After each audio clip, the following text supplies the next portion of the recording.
Hey there, people. So today I am bringing you my Terraria 1.4.1 guide. So I'll be covering the new items, the new summoner gear, the vanity sets, and more in the new point 1 update. The major additions I'm going to cover first. There are indeed several important new items, particularly some more new pre-hard mode summoner gear. So specifically there's the Flink's fur coat, the Flink's staff, and the spinal tap whip, which is a later pre-hard mode whip. It's dungeon tier. You'll have to defeat Skeletron to get that whip. The obsidian armor has also been changed now into a whip focused summoner set, so that's kind of interesting as well. You can see the stats are there too, and basically the Flink's gear is just some really early pre-hard mode gear so that you can get into being a summoner earlier in the game. You can basically just wander down into the ice biome, get the materials, specifically the Flink's fur, which is a new material dropped by Flinxes in the underground snow ice biome. So I'm just going to quickly demonstrate these things. So first of all, the Flink's staff, well, it's a nice, well, it summons a little Flink's minion. So that minion will, of course, attack enemies for you. And it's again, just a nice, early, easy to get staff that you can have a minion for. And then if you buff that up, you can also use the Flink's fur coat. But before I throw on the coat, first of all, I'm just going to show you the whip here, just because I don't want to boost my damage before showing you this. I brought a Snapthorn as well as the Spinal Tap, just so I can show you the difference. So the Snapthorn was the later of the two whips that you could get in pre-hard mode before, but the Spinal Tap is now the third and later than that one. So basically, the Spinal Tap is actually a huge upgrade, and whips have been buffed in general, but if we look at this, this is the Snapthorn. It will hit, because of the damage gradually being decreased, it only hits the first 5 here with no additional boosts. And you can see it does inflict poison, which is nice, but look at this. This is the Spinal Tap. It has enough damage to get through all of these and more. It actually has increased range, does a lot more damage. Its damage is not decreased as much as it hits more enemies, so it's very good for hitting multiple enemies and does a huge amount of damage. And it also has, as you can see back on the slide here, has summon tag damage as well. So that's a huge upgrade actually when you're in later pre-hard mode in terms of your whips, if you are playing a summoner. So all this stuff together actually makes you much more powerful. Well, actually the whip mostly makes you much more powerful later in pre-hard mode, but the Flink's gear gets you started sooner. So equipping that, I can now, it gives you +1 minion, so it still only gives you 2 with nothing else equipped, but it does give you an extra minion. It gives you some extra damage boosts, as you can see, increases minion damage by 5%. It is only 1 defense, so you're going to be very low defense with your very early summoner, but you can, of course, equip some other pants and a helmet as well to boost your defense, plus other gear, etc. So you get the idea. I'm not going to do too much with that, but also I did bring along the obsidian set just to show you. You can see here it does increase your minion damage, and it does actually give you 1 extra minion. Of course, this is later in pre-hard mode, so it gives you the same total minions, but it's more about the whips.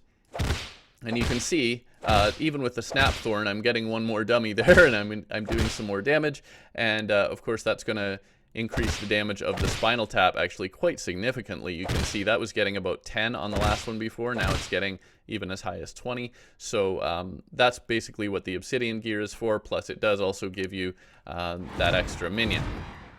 So don't want to dwell on that stuff too long here, but we're going to talk about all the other stuff in the update as well. So in terms of new items, the lava-proof fishing hook and the angler tackle bag can now be combined into a lava-proof tackle bag, which is really nice if you're doing fishing, particularly fishing in lava, of course.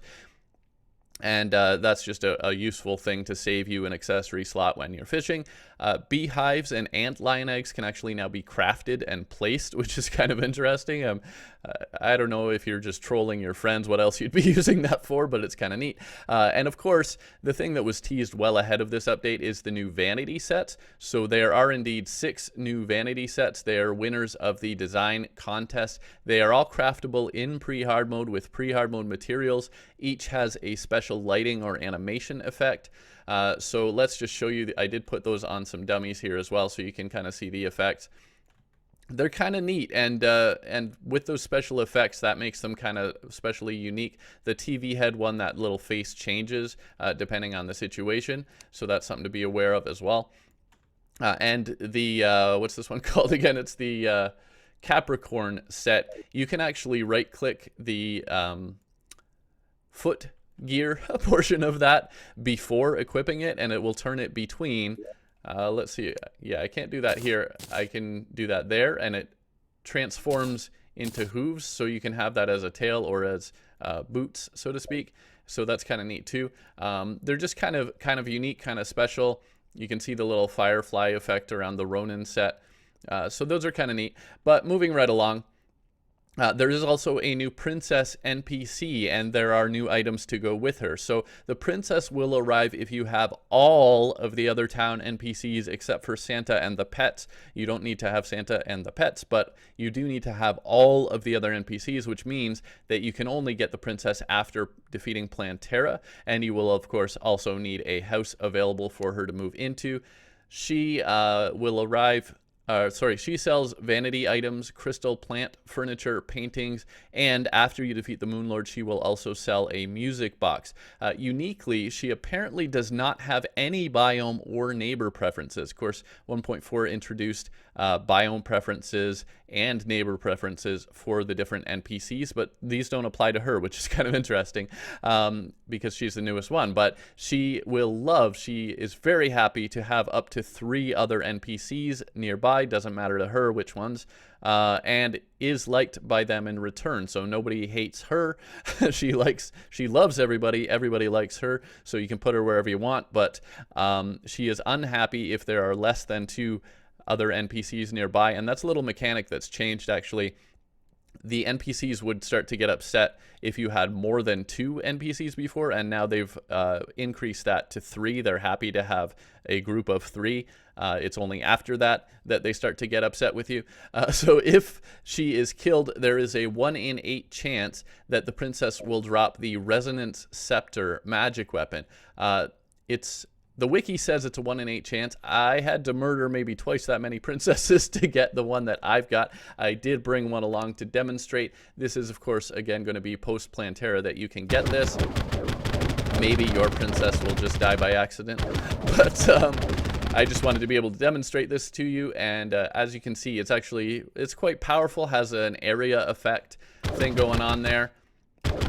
You can see those crits are getting, one of those was around 150, and that's with this gear that doesn't boost it at all. So it'll be pretty powerful with the right gear.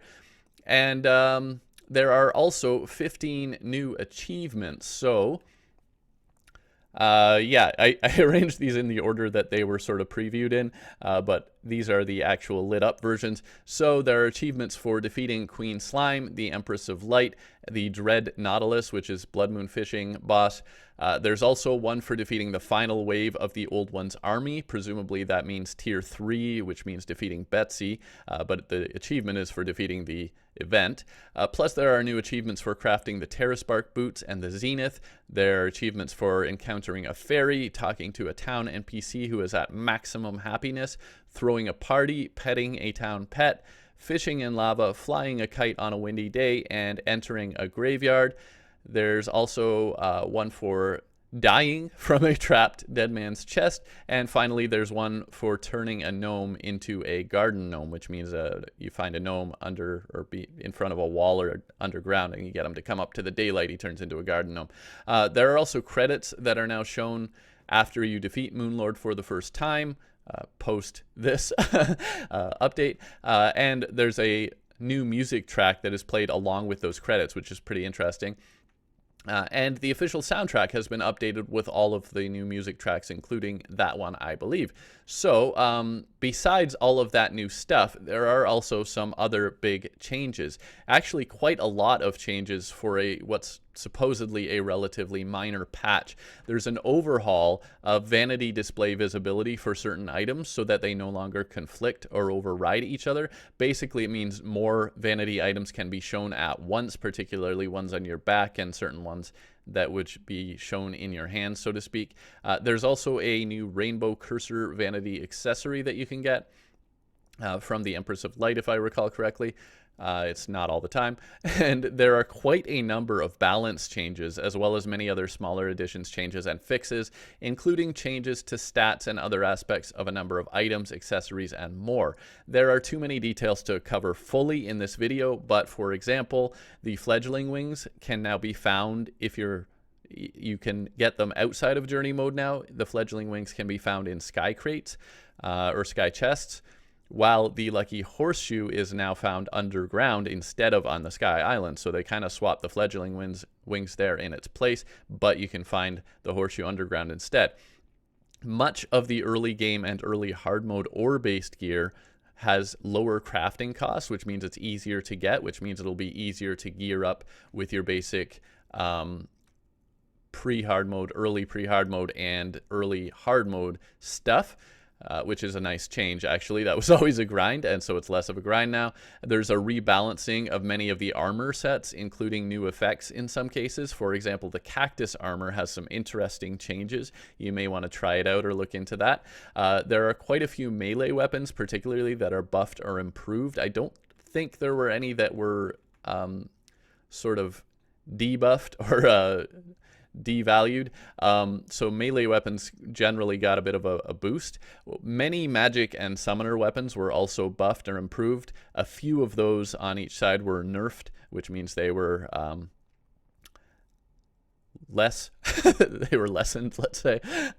Ranged weapons and ammo are a bit of a mixed bag. Some are buffed, some are nerfed. There are numerous things that are just changes in the way that those work, so that'll change the way that ranged characters play a bit. Whips are also buffed with higher stats in general, not necessarily everything, but in general, whips have been improved. Plus, they can now gain benefits from flasks, which will be interesting and nice addition for summoners to be able to use flasks now with their whips.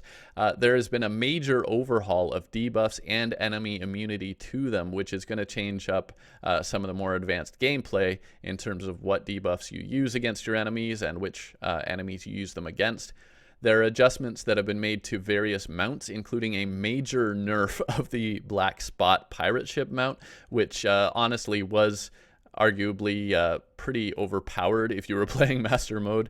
Early hard mode, the Black Spot was tremendously, let's say, too useful, and it's been, unfortunately, for those who were fans, it's been nerfed. It's not so good anymore, which doesn't mean it's not good. It's just it's not going to be so easy to fight all the bosses with it in particular.